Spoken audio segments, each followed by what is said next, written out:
Salut toi, je te souhaite la bienvenue sur Cinédev, le podcast qui te parle de développement personnel grâce au cinéma. Je suis Célia Nicole, cinéphile et coach de vie professionnelle. Mon objectif, te faire comprendre grâce au film les notions clés du travail sur soi. Alors installe-toi confortablement et que la séance commence. Coucou, je suis ravie de te retrouver pour ce nouvel épisode, qui est un épisode particulier pour moi car je vais te parler d'un film, bien sûr. Mais ce film est l'adaptation de ma pièce de théâtre favorite, Cyrano de Bergerac. Alors non, ne t'inquiète pas, je ne vais pas te faire un cours de français avec un commentaire composé sur la pièce, promis. Je vais juste te parler d'une notion. Oui, une seule parce que pour moi elle est tellement importante dans la vie de tous les jours qu'elle mérite qu'on lui consacre un épisode. Alors avant de te dévoiler de quelle notion je vais te parler, je t'invite à te rappeler que tout ce que tu entends dans cet épisode et tout au long du podcast est le fruit de mon interprétation, à la fois du film et du développement personnel. Par conséquent, je t'invite à t'installer confortablement, prendre un cahier, un stylo si vraiment tu en as envie, mais sinon prendre une petite boisson, te mettre bien, un thé, un café, un matcha, tout ce que tu veux, mais surtout à garder une écoute bienveillante jusqu'à l'arrêt total de l'épisode. Et si tu en as envie, me laisser un petit commentaire ou envoie-moi un petit message sur Instagram pour qu'on puisse discuter. Et ça tombe bien, on va parler du pouvoir des mots. Tintintin. Oui, les mots ont un pouvoir. Si tu ne me crois pas, pense à Harry Potter. Et pense au fait que pour jeter un sort, il y a la baguette magique, c'est bien, mais il y a une incantation. Et du coup, pour faire de la magie, on a besoin des mots. Même à la fin du film, parce que je sens les petits effrontés qui veulent me coincer, mais même à la fin des bouquins et du film, quand ils ne disent plus trop les formules magiques, oui, c'est vrai, mais à voix haute, ils les disent dans leur tête. Du coup, oui, les mots ont un pouvoir.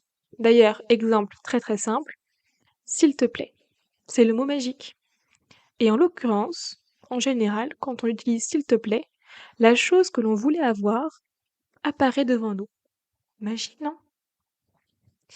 Donc je vais te parler du pouvoir des mots et de l'impact qu'ils peuvent avoir sur nous. Et je pense qu'il est temps, dans nos sociétés, que l'on prenne conscience de ce pouvoir parce que c'est un cadeau incroyable que l'on a, la communication. La communication, c'est savoir écouter, mais aussi savoir parler. Et parler de façon saine et bienveillante pour nous, mais aussi pour les autres. Et comme tu l'as peut-être compris depuis ces 4 épisodes, la communication, pour moi, est très importante.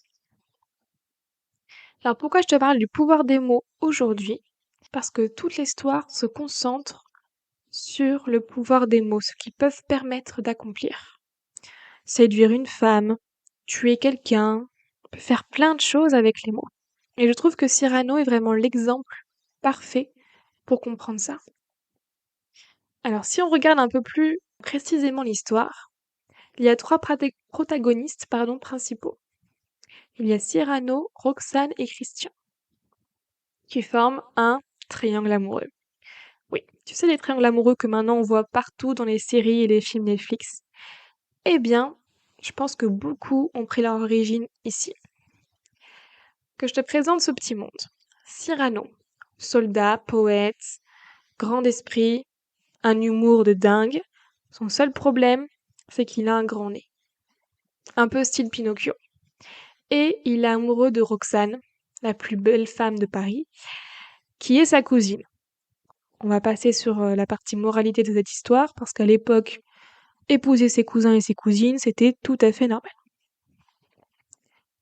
Et donc cette cousine s'appelle Roxane. Très belle femme, jeune, mais aussi précieuse. Et précieuse, ça veut dire femme lettrée, qui a de la culture, et qui justement, pour elle, l'esprit est très important. Elle a besoin d'avoir de beaux mots, d'être séduite. Sauf que Roxane, elle a un petit crush sur Christian. Christian, soldat, il vient d'arriver dans la compagnie de Cyrano, très beau, mais très sot. Dans le sens où il n'a pas l'esprit nécessaire qu'attendrait Roxane de son amant. Et donc Cyrano va se décider en mode: «Bon, je vais t'aider Christian, on va faire un partenariat. Tu seras mon physique, je serai ton esprit et à nous 2 on va séduire Roxane. Comme ça, il se dit qu'il pourra contribuer au bonheur de sa belle. Bon, si ça lui fait plaisir, tant mieux». Et donc il va apprendre à Christian des mots à répéter et il va écrire des lettres à Roxane en signant Christian.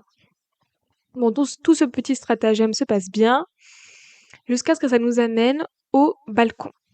Alors, si tu as déjà étudié Cyrano de Bergerac, en général au collège, tu as peut-être déjà dû faire cette chose extraordinaire, c'est-à-dire jouer la scène du balcon devant toute la classe.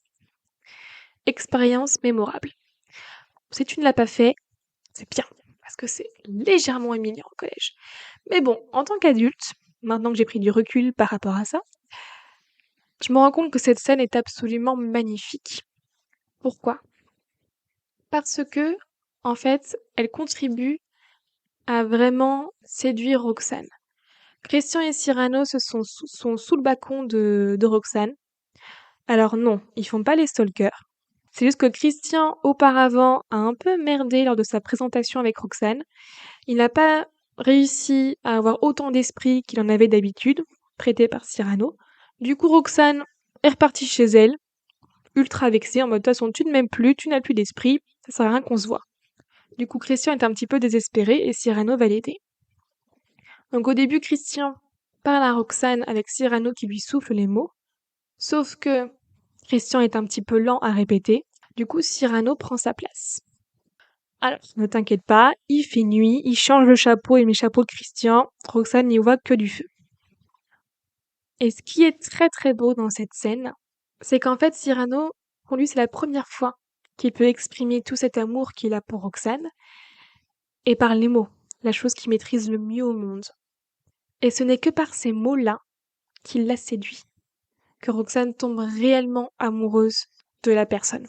Bon, elle pense que c'est Christian, mais elle tombe vraiment amoureuse des mots qui sont prononcés. Et je trouve que cette scène montre à quel point des mots ont un impact sur une personne, que ce soit d'une manière plutôt positive, une manière un peu plus destructrice. D'ailleurs, il lui dit à un moment donné, il lui dit quelque chose comme: «Et vous me tueriez si vous me jetiez un mot dur sur le cœur».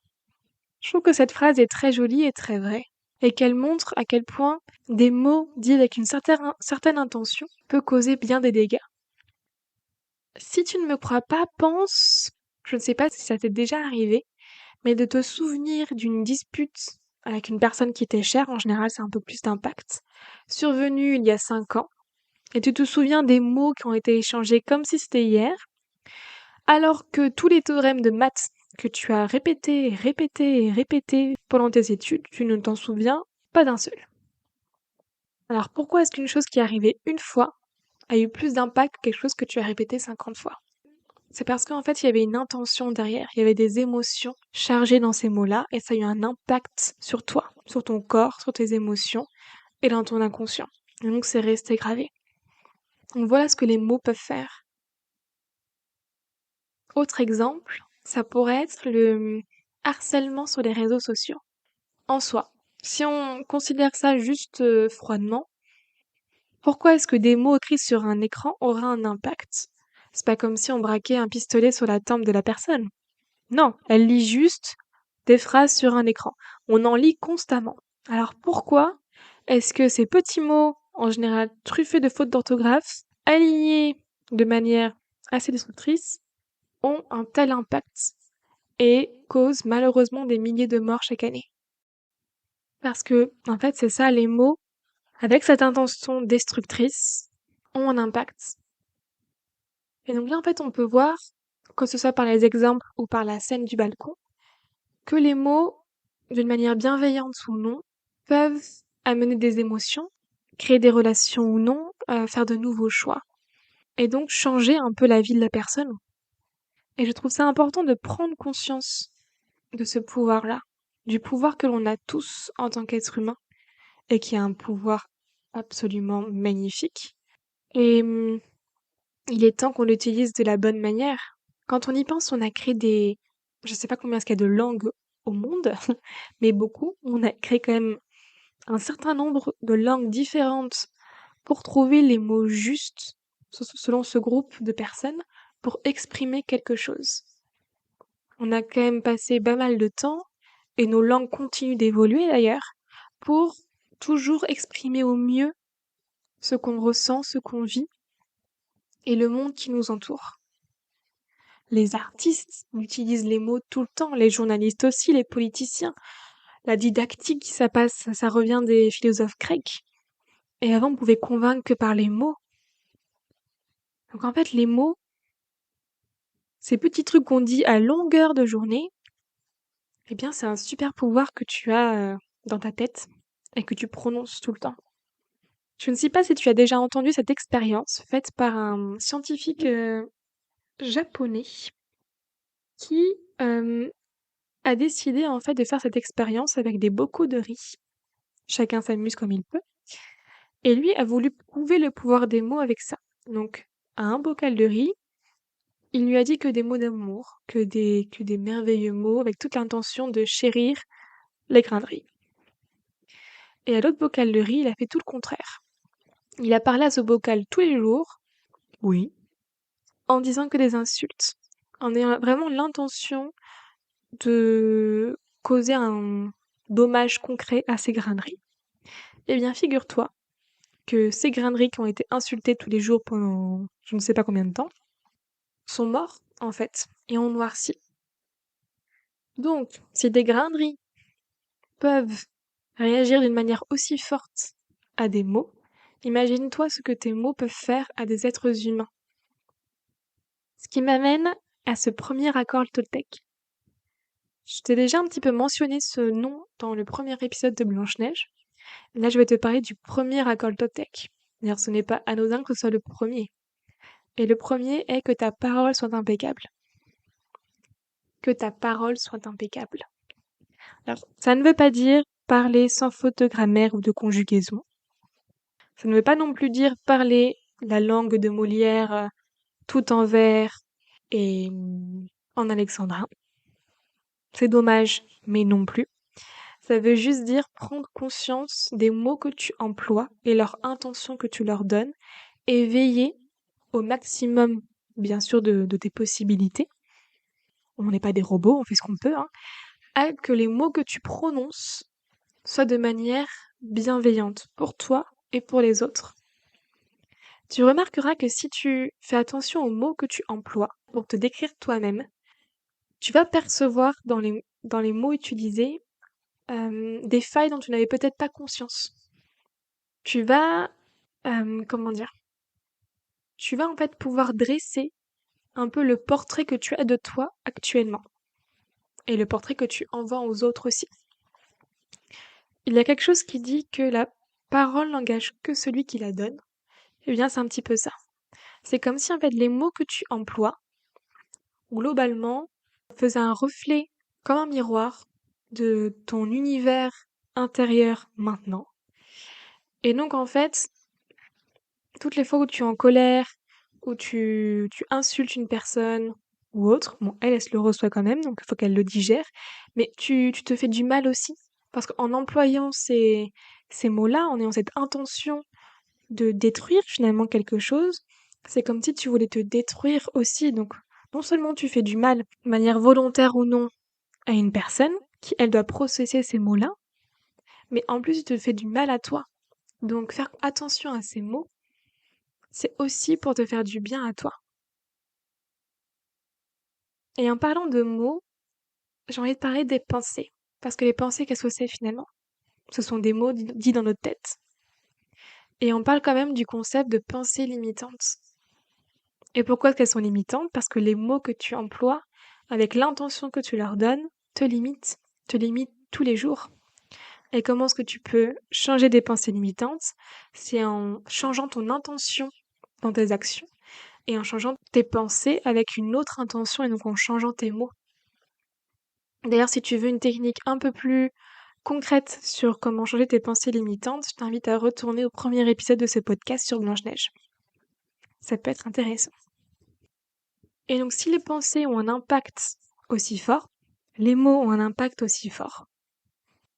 Pour être mieux dans sa vie, il faut faire attention aux mots que tu emploies. Et en parlant de pensée, j'ai envie de te parler de l'inconscient, brièvement. L'inconscient, qu'est-ce que c'est? Si tu as fait un petit peu de thérapie, on t'a dit qu'en fait, l'inconscient, c'est un peu toute cette partie dont, du coup, tu n'as pas conscience. Merci Célia pour cette super info. Qui régit déjà les fonctions vitales de ton corps, mais qui en plus traite toutes les informations que tu ne captes pas. Parce qu'en tant qu'être humain, on a plein de capteurs et notre partie consciente ne peut pas digérer tout ça, ce serait impossible.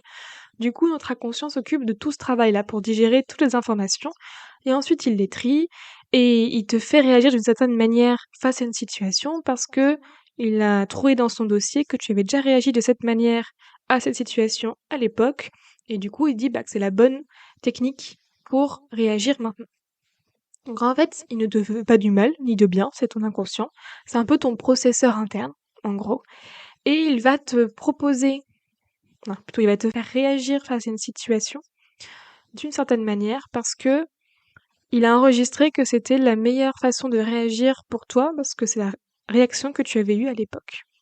Ce qui explique, quand tu commences ton travail de développement personnel ou que tu grandis tout simplement, tu te retrouves parfois avec un conflit intérieur entre ta réaction innée, celle que tu ne peux pas empêcher, et la nouvelle réaction que tu as envie de mettre en place, qui serait peut-être un peu plus saine pour toi. Eh bien, c'est ça, c'est la bataille un petit peu entre le conscient et l'inconscient.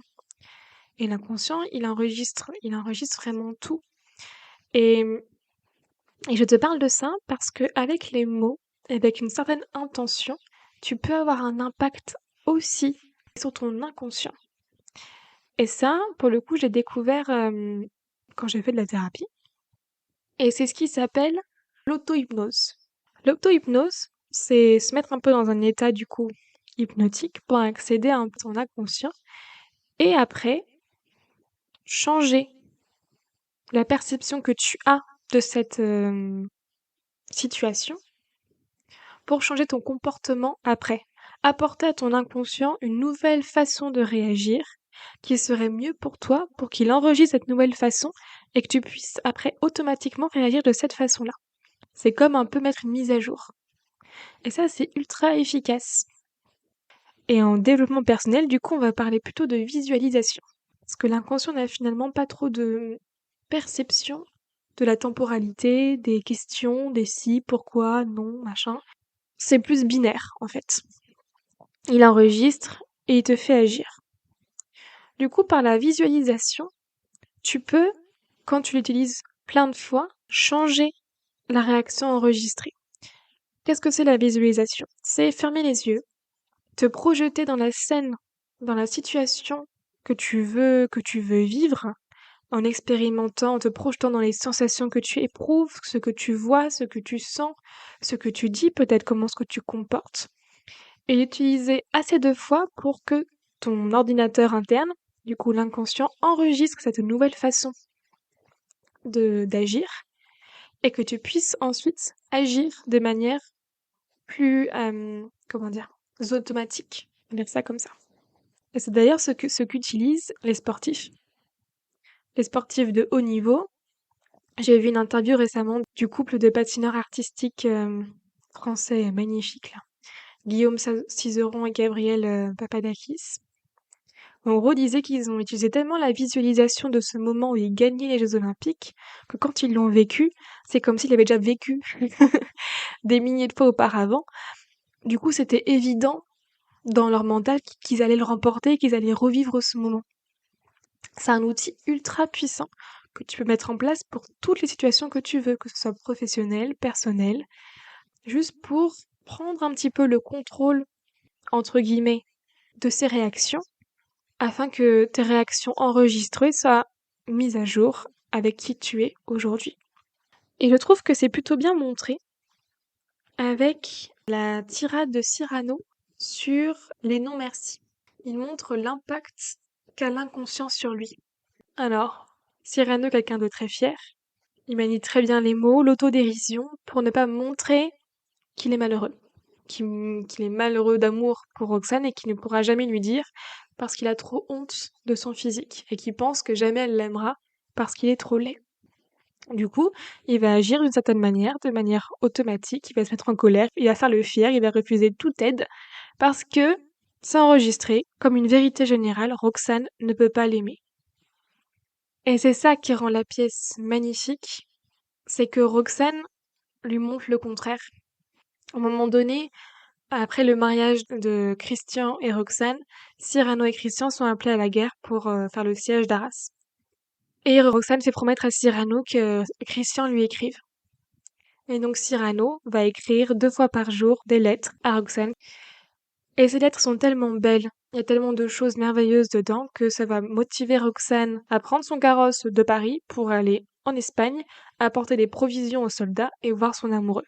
Et à Christian, elle lui dit: «Les mots que tu m'as envoyés sont tellement beaux que je suis amoureuse pour toi. Et même si tu étais laid, même si tu étais défiguré, je t'aimerais pour toi.»